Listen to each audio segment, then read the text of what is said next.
A reading from the book of 1 Samuel. Today is September 6th. Our reading from 1 Samuel is chapter 17.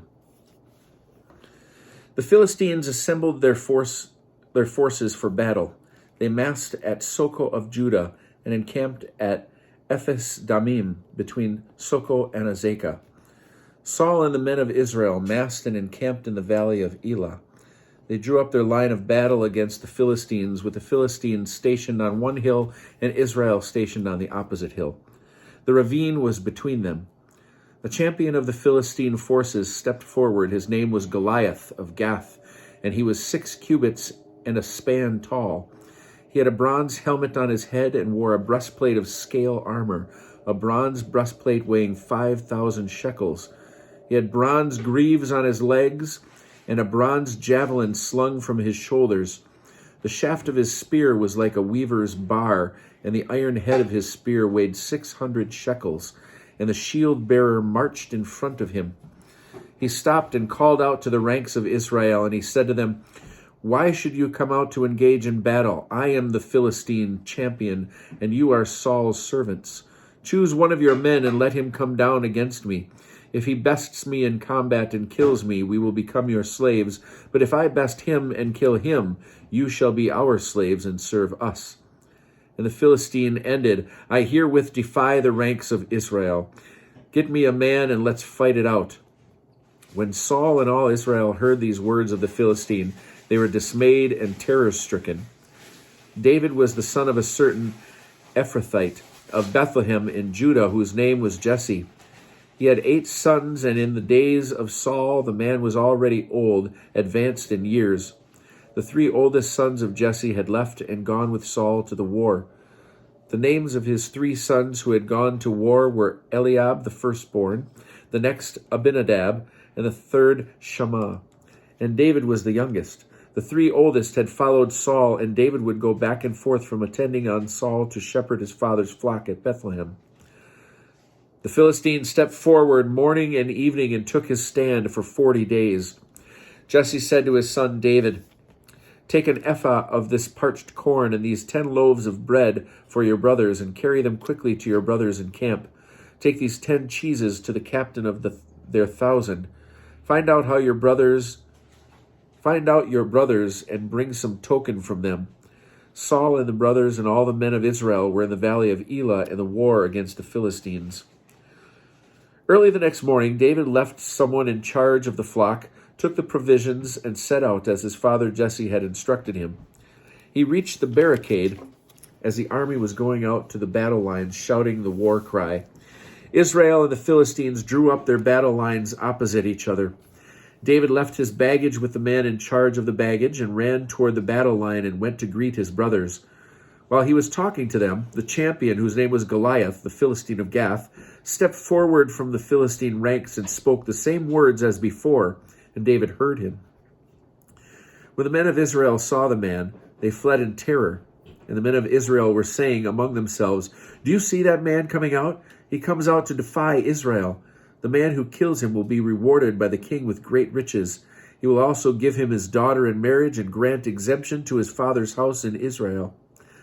David asked the men standing near him, "What will be done for the man who kills that Philistine and removes the disgrace from Israel? Who is that uncircumcised Philistine that he dares defy the ranks of the living God?" The troops told him in the same words what would be done for the man who killed him. When Eliab, his oldest brother, heard him speaking to the men, Eliab became angry with David and said, "Why did you come down here, and with whom did you leave those few sheep in the wilderness? I know your impudence and your impertinence. You came down to watch the fighting." But David replied, "What have I done now? I was only asking." And he turned away from him towards someone else. He asked the same question, and the troops gave him the same answer as before. The things David said were overheard and were reported to Saul, who had brought him over. David said to Saul, "Let no man's courage fail him. Your servant will go and fight that Philistine." But Saul said to David, "You cannot go to that Philistine and fight him. You are only a boy, and he has been a warrior from his youth."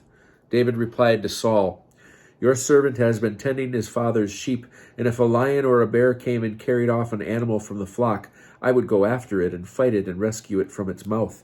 And if it attacked me, I would seize it by the beard and strike it down and kill it. Your servant has killed both lion and bear, and that uncircumcised Philistine shall end up like one of them, for he has defied the ranks of the living God, the Lord." David went on, "Who saved me from lion and bear will also save me from that Philistine."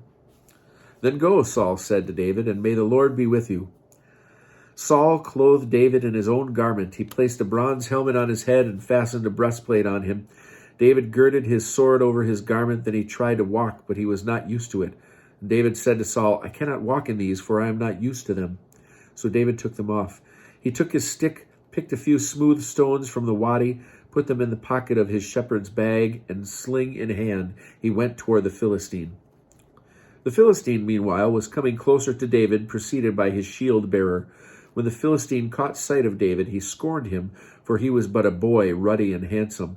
And the Philistine called out to David, "Am I a dog that you come against me with sticks?"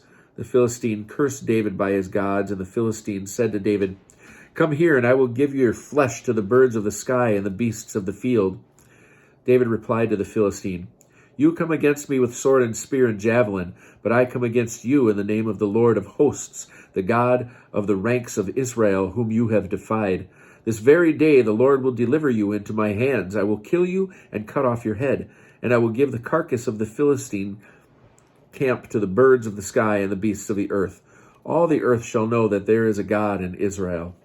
And this whole assembly shall know that the Lord can give victory without sword or spear, for the battle is the Lord's, and he will deliver you into our hands." When the Philistine began to advance toward him, David quickly ran up to the battle line to face the Philistine. David put his hand into the bag. He took out a stone and slung it. It struck the Philistine in the forehead. The stone sank into his forehead, and he fell face down on the ground. Thus David bested the Philistine with sling and stone. He struck him down and killed him. David had no sword. So David ran up and stood over the Philistine, grasped his sword, and pulled it from its sheath, and with it he dispatched him and cut off his head. When the Philistines saw that their warrior was dead, they ran.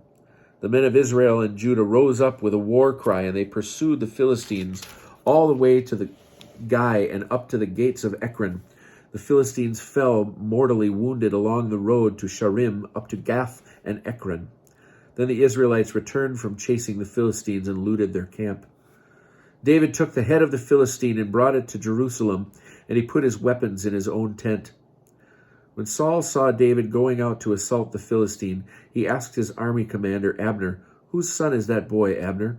And Abner replied, "By your life, your majesty, I do not know." "Then find out whose son that young fellow is," the king ordered. So when David returned after killing the Philistine, Abner took him and brought him to Saul with the head of the Philistine still in his hand.